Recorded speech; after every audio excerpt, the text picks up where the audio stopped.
नमस्कार आप सभी को। स्वागत है आपका हमारे इस प्लेटफ़ॉर्म पर।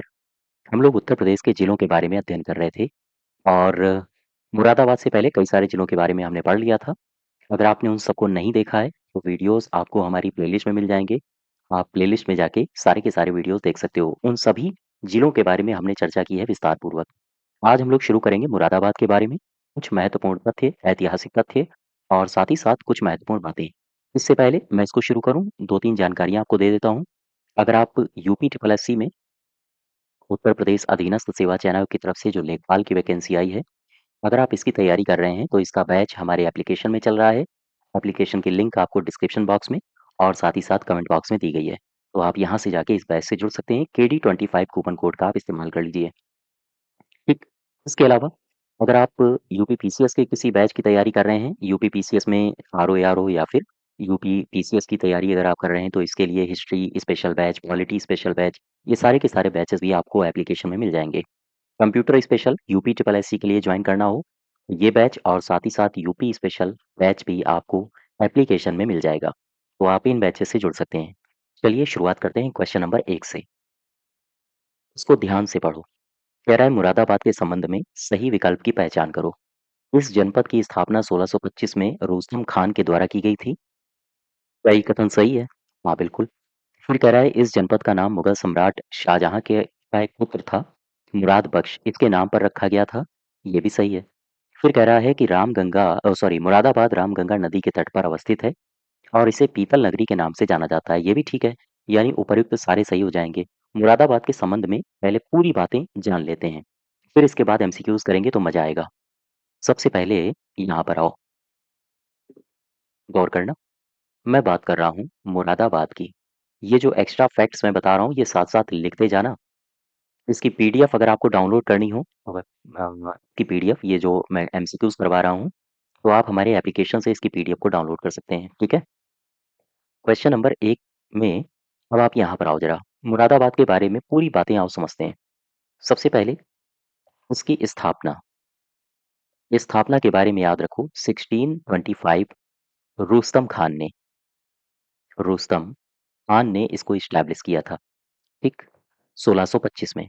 अब यहाँ से 2-3 बातें और समझो। मुरादाबाद का नाम, यानी अगर हम इसके नामकरण की बात करें तो नामकरण कैसे हुआ है? नामकरण हुआ है, एक शख्स था, नाम है शाहजहां। तो शाहजहां का पुत्र हुआ करता था, नाम है मुराद बख्श। मुराद बख्श। तो मुराद बख्श के नाम पर इसका नाम पड़ा है मुरादाबाद। ठीक। इसके किनारे एक नदी बहती है। नदी का नाम है रामगंगा। अगर आपसे पूछे इस नदी के तट पर अवस्थित है, तो रामगंगा नदी के तट पर ये अवस्थित है। इसके अलावा 2-3 बातें और समझते हैं। मुरादाबाद के बारे में एक सिंपल सी बात याद रखो, यहाँ पर पीतल शिल्प उद्योग काफ़ी फल-फूल रहा है। पीतल शिल्प उद्योग के कारण ये चर्चा में रहता है और इसी वजह से इसे पीतल नगरी भी कहा जाता है, ठीक है? इसके अलावा यहीं मुरादाबाद में उत्तर रेलवे का संभागीय मुख्यालय है। मुख्यालय, ये बातें आप समझ पा रहे हो? अच्छा, मुरादाबाद के इतिहास की तरफ आओ ज़रा। मुरादाबाद का इतिहास कैसा है, इसके बारे में थोड़ी बातें समझ लेते हैं। एक शासक हुआ करता था मुगल काल में, नाम है अकबर।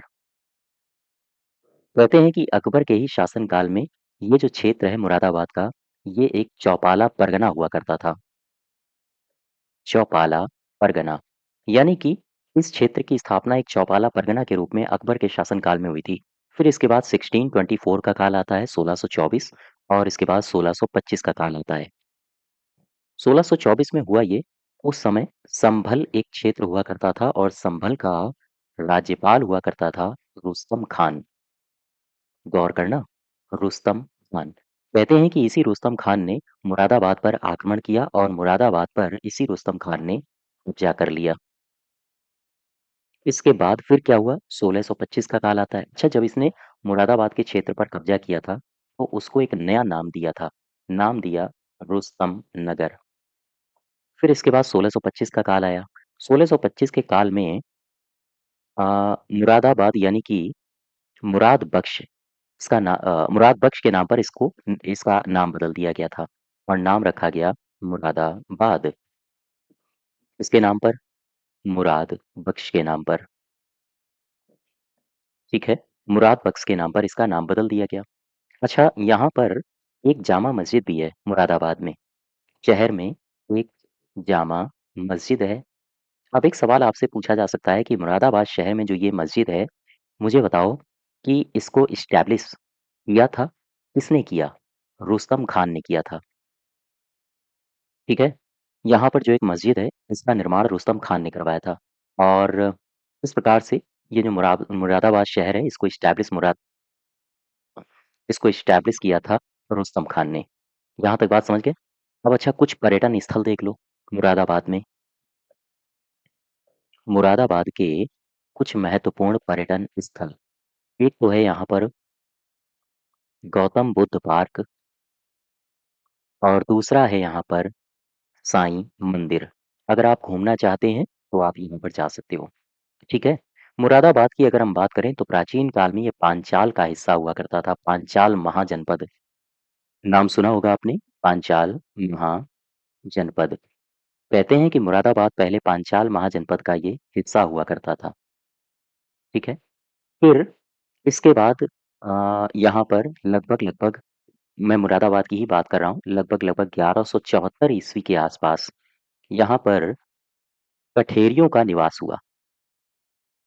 यहाँ पर कठेरियों का निवास स्थल इसे माना जाता है, 1174 ईस्वी के आसपास। तो ये कुछ महत्वपूर्ण बातें याद रखो। अच्छा, एक बात और समझो, एक शख्स का नाम आपने पढ़ा होगा इतिहास में, मैंने आपको पढ़ाया भी है, नाम है शुजा-उद-दौला, शुजा-उद-दौला। शुजा-उद-दौला के बारे में एक बात याद रखो, कहते हैं कि शुजा-उद-दौला ने रुहेलखंड को 3 प्रखंडों में बाँटा था। ये जो रुहेलखंड वाला क्षेत्र है, रुहेलखंड को इसने 3 प्रखंडों में इसने बाँटा था। अब सवाल आपसे पूछा जा सकता है कि ये जो 3 प्रखंड हैं, शुजा-उद-दौला के द्वारा बाँटे गए थे, ये नाम बताओ मुझे। एक तो है मुरादाबाद, तो क्या उसमें मुरादाबाद शामिल था इसके प्रखंड में? हाँ, जो शुजा-उद-दौला के द्वारा बाँटे गए थे, तो ये भी सही है। इसके अलावा कौन था? इसके अलावा आता था बरेली और तीसरा था बदायूँ। बदायूँ, याद रखिएगा, शुजा-उद-दौला के द्वारा रुहेलखंड को 3 प्रखंडों में बाँटा गया ऐतिहासिक काल में, जिसमें मुरादाबाद, बरेली और बदायूँ थे। अच्छा, एक शख्स का नाम याद रखो, इसी क्षेत्र से ये संबंधित हैं, नाम है Majju Khan. UP triple SC आजकल ऐसे नाम बहुत पूछ रहा है, जो कहीं किताबों में नहीं मिलते हैं, याद रखिएगा। ये नाम आपको केवल और केवल गज़ेटियर्स में मिलेंगे, जो डिस्ट्रिक्ट के हैं। तो खैर, मज्जू खान के बारे में एक बात याद रखो। कहते हैं कि इस क्षेत्र में जो 1857 की क्रांति हुई थी, उस क्रांति में वो यहाँ का वायसराय बनाया गया था। अर्थात मज्जू खान को 1857 की क्रांति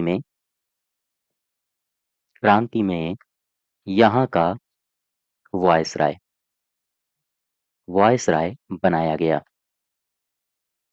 इसी क्षेत्र का, ठीक है?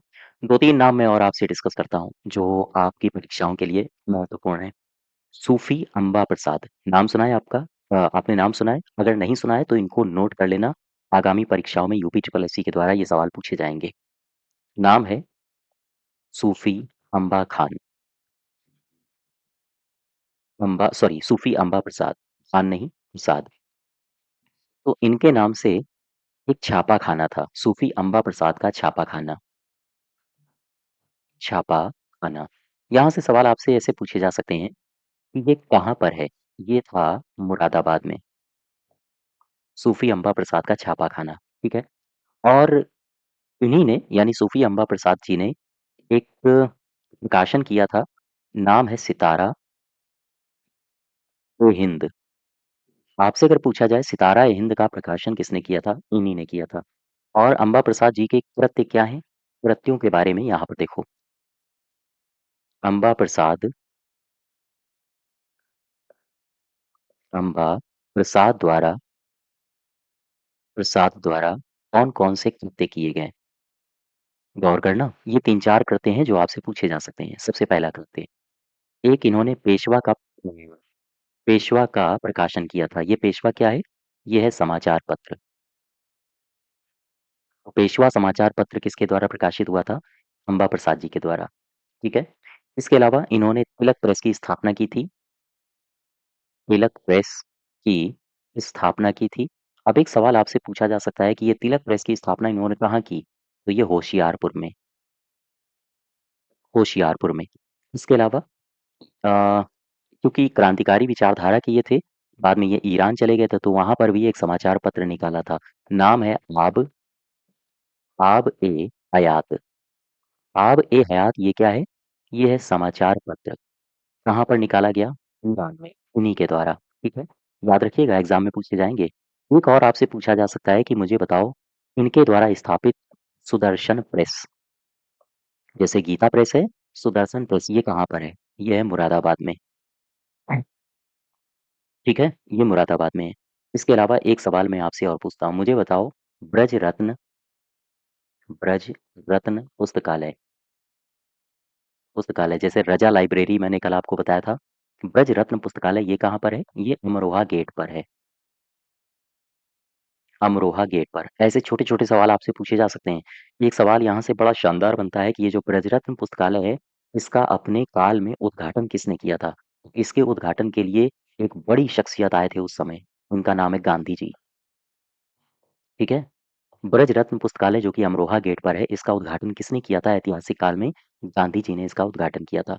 एक शख्स बहुत इम्पोर्टेंट है, ये आप याद रखिएगा, नोट बना के कहीं भी आप लिख लेना इसको। उनका नाम है प्रोफेसर गोविंद स्वरूप। प्रोफेसर गोविंद स्वरूप। ये क्यों आपसे एग्जाम में पूछा जा सकता है सवाल? कहते हैं प्रोफेसर गोविंद स्वरूप भारत के रेडियो एस्ट्रोनॉमी के पिता हैं। अगर आपसे पूछे कि भारत में रेडियो एस्ट्रोनॉमी, रेडियो एस्ट्रोनॉमी के पिता, ये किसे कहा जाता है? तो यही है प्रोफेसर गोविंद स्वरूप। उनका नाम मैंने क्यों लिखा? क्योंकि कहते हैं कि इनका जन्म मुरादाबाद में हुआ था। इनका जन्म मुरादाबाद में ही हुआ था। याद रखिएगा। ठीक है? अच्छा, गांधी जी से मुझे एक बात याद आ रही है। बात कुछ इस कदर है कि गांधी जी की समाधियाँ हैं, जिन्हें कहते हैं गांधी समाधि। पूरे भारत में 3 गांधी समाधियाँ हैं, 3 स्थल हैं। 3 स्थल हैं जहाँ पर गांधी समाधि है। ये कौन-कौन से हैं? एक तो दिल्ली में गांधी समाधि आपको मिलेगी, राजघाट में। दूसरा आपको गांधी समाधि मिलेगा गुजरात में, गुजरात में कच्छ में आपको मिलेगा। और तीसरा जो स्थल है गांधी समाधि का, वो है रामपुर। तो रामपुर शहर उत्तर प्रदेश में, यहाँ पर भी एक गांधी समाधि स्थल है। ठीक है? अब मैं आपसे मोस्ट इम्पोर्टेंट क्वेश्चंस डिस्कस करने जा रहा हूँ, मोस्ट इम्पोर्टेंट फैक्ट्स जो कि उत्तर प्रदेश से ही संबंधित हैं। ठीक है? याद रखिएगा, ये सवाल आपसे पूछे जा सकते हैं। ये फैक्ट आपके लिए मोस्ट इम्पोर्टेंट है, प्रोफेसर गोविंद स्वरूप वाला। और गांधी समाधि, ये सारे के सारे इम्पोर्टेंट हैं, आगामी परीक्षाओं में आपसे पूछे जा सकते हैं। अच्छा, यहाँ पर महत्वपूर्ण तथ्य ये है कि अगर मैं आपको रामपुर ले चलूँ, तो रामपुर के एक नवाब हुए हैं। रामपुर के नवाब साहब का क्या नाम है? रामपुर के जो नवाब हुए हैं, नाम है इनका रजा अली खान। रजा अली खान। कहते हैं कि रजा अली खान महोदय ये गांधी जी के करीबी थे। गांधी जी के ये करीबी माने जाते हैं। और जब गांधी जी की हत्या करी गई थी, तो इन्होंने ही गांधी जी के सम्मान में एक गीत लिखा था। सम्मान में एक गीत लिखा था। ये सवाल आपसे पूछा जा सकता है कि गांधी जी के सम्मान में किसने गीत लिखा था? उत्तर प्रदेश का कौन-सा शख्स था? रज़ा अली खान जो कि रामपुर का नवाब हुआ करता था। गीत क्या है? गीत के बोल याद रखना, अखियाँ खोलो, बस एक लाइन याद रखना जो आपसे पूछी जा सकती है। अखियाँ खोलो, मुँह से बोलो, मुँह से बोलो, अखियाँ खोलो, मुँह से बोलो, गांधी जी महाराज। गांधी जी महाराज, ये गीत है जो लिखा गया है रजा अली खान के द्वारा गांधी जी के मरने पर, ठीक है? यानी उनके सम्मान में ये लिखा गया था। यहाँ तक बात समझ पा रहे हो? एक सवाल मैं और आपसे पूछता हूँ, मुझे बताओ, उत्तर प्रदेश का ही एक क्षेत्र है संभल, ये मुरादाबाद मंडल के ही अधीन आता है। तो यहाँ पर एक मेला लगता है, ध्वजा मेला अगर आपसे पूछे कहाँ लगता है? या आपसे अगर पूछे नेजा मेला ये कहाँ पर लगता है तो आप बताओगे यहीं संभल में लगता है। अच्छा, मुरादाबाद मुरादाबाद की फिजिकल लोकेशन देख लो जरा। ये है मुरादाबाद। उत्तर की तरफ से बिजनौर स्पर्श करता है, ठीक है। पूर्व की तरफ से उत्तराखंड स्पर्श करता है, गौर करना। उत्तराखंड स्पर्श करता है और साथ ही साथ नीचे दक्षिण की तरफ जब आप जाओगे मुरादाबाद में तो यहाँ पर स्पर्श कर रहा है रामपुर और फिर और दक्षिण में संभल स्पर्श करता है और पश्चिम की तरफ अमरोहा अमरोहा स्पर्श करता है। बस इतनी बातें याद रखो, है ना? अच्छा, अब आ जाओ मुरादाबाद मंडल की बात कर लें। मुरादाबाद मंडल में कौन-कौन है? यहाँ पर आओ। मुरादाबाद मंडल। ये सवाल भी आपसे पूछा जाता है कि निम्नलिखित में से कौन-सा जिला मुरादाबाद मंडल के अधीन आता है या नहीं आता है? एक जिला है अमरोहा, अमरोहा के बाद एक जिला याद रखो बिजनौर, एक जिला याद रखो मुरादाबाद स्वयं, मुरादाबाद, मुरादाबाद के अलावा रामपुर, रामपुर के अलावा संभल। तो ये कुछ महत्वपूर्ण बातें हैं जो आपके एग्जाम में पूछी जाएंगी। वापस आ जाओ। अब आ जाओ अपने सवालों में। और अब सवाल को जब आप देखोगे तो एक-एक सवाल आपसे बड़े आराम से सॉल्व होगा। सही विकल्प की पहचान करो। मुरादाबाद में उत्तर रेलवे का संभागीय मुख्यालय है, बिल्कुल ठीक है। सम्राट अकबर के शासनकाल में मुरादाबाद की स्थापना चौपाला परगना के कार्यालय के रूप में हुई थी, ये भी सही है। संभल के तत्कालीन राज्यपाल रुस्तम खान ने 1624 में इस क्षेत्र पर कब्जा किया और इसे नाम दिया था रुस्तम नगर, ये भी सही है। सारे कथन सही हैं। क्वेश्चन नंबर तीसरे में आ जाओ। थर्ड क्या कह रहा है? निम्नलिखित में से किसने मुरादाबाद शहर को जामा मस्जिद का निर... मुरादाबाद शहर की जामा मस्जिद का निर्माण कराया था? रुस्तम खान ने करवाया था। चौथे में आओ। मुरादाबाद के अंदर कौन सी तहसीलें हैं? इसके अंतर्गत कौन सी तहसीलें हैं? तो मुरादाबाद है, बेलारी है, कांट है और ठाकुरद्वारा है। तो ये सारे सही हो जाएंगे यानी कि C part. Question number fifth में आ जाओ। पांचवा क्या कह रहा है? कह रहा है कि मुरादाबाद की पहाड़ी ये इंपॉर्टेंट है क्वेश्चन, याद रखना। मुरादाबाद की पहाड़ी जरूर लिखा है, इसका संबंध मुरादाबाद से बिल्कुल नहीं है। क्योंकि शब्द मुरादाबाद था इसलिए मैंने क्वेश्चन ये डाल दिया है। कह रहा है मुरादाबाद की पहाड़ी के बारे में सही कथन की पहचान करो। यह दिल्ली का ऐतिहासिक स्थान है, बिल्कुल सही है। 14वीं शताब्दी के सूफी संत सैयद मुराद अली के नाम पर बने इस स्थान पर अलग-अलग ऐतिहासिक काल की 2 मस्जिदें हैं।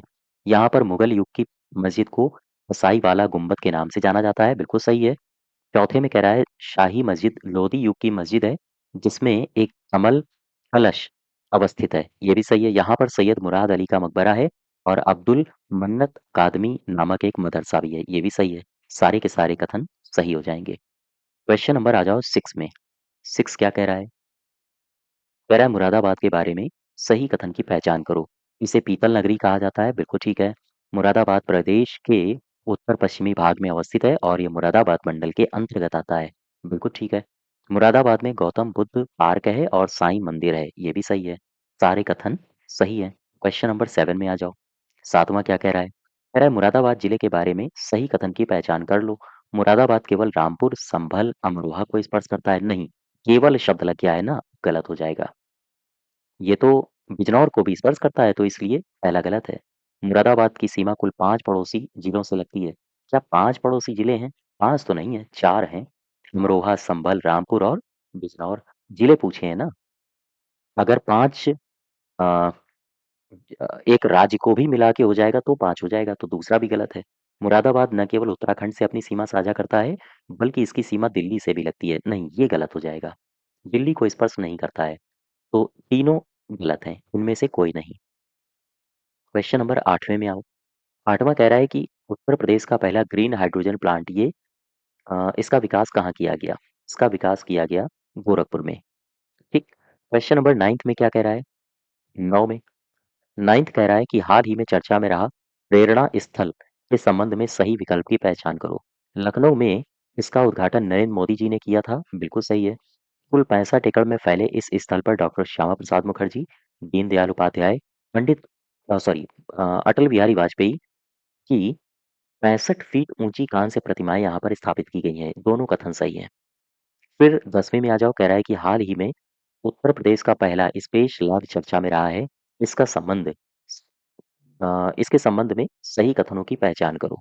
इसे कुशीनगर में 15 लाख रुपए की लागत से स्थापित किया जाएगा, बिल्कुल ठीक है। यह लैब व्योमिका, स्पेस और इसरो के सहयोग से संचालित होगी, बिल्कुल सही है। यानी इसका सही उत्तर हो जाएगा डी पार्ट। यहाँ तक समझ पाए? तो फिर से आ जाओ जरा। ये जो मैंने आपको इम्पोर्टेंट फैक्ट्स बताए हैं ना, रामपुर के नवाब रज़ा अली खान, इन्होंने गांधी जी के सम्मान में एक गीत लिखा। इसके अलावा प्रोफ़ेसर गोविंद स्वरूप के बारे में कुछ महत्वपूर्ण बातें, गांधी समाधि के बारे में महत्वपूर्ण बातें, सूफ़ी अम्बा प्रसाद छापाखाना के बारे में महत्वपूर्ण बातें, ये सारे के सारे तथ्य आपके लिए महत्वपूर्ण हैं, याद रखिएगा। एग्ज़ाम में आपसे पूछे जा सकते हैं। तो ये कुछ महत्वपूर्ण तथ्य थे जिला दर्शन मुरादाबाद के संबंध में। इसी के आगे फिर हम लोग नेक्स्ट डे कंटिन्यू करेंगे।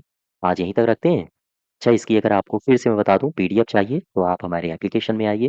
टेलीग्राम की लिंक भी आपको डिस्क्रिप्शन बॉक्स में दी गई है। इसके अलावा अगर आप किसी बैच से जुड़ना चाहते हैं, जैसे लेखपाल का बैच चल रहा है, अगर आप लेखपाल के बैच से जुड़ना चाहते हैं तो आपको एप्लीकेशन में आना होगा और आप इस बैच से एनरोल कर सकते हैं। ठीक है? धन्यवाद।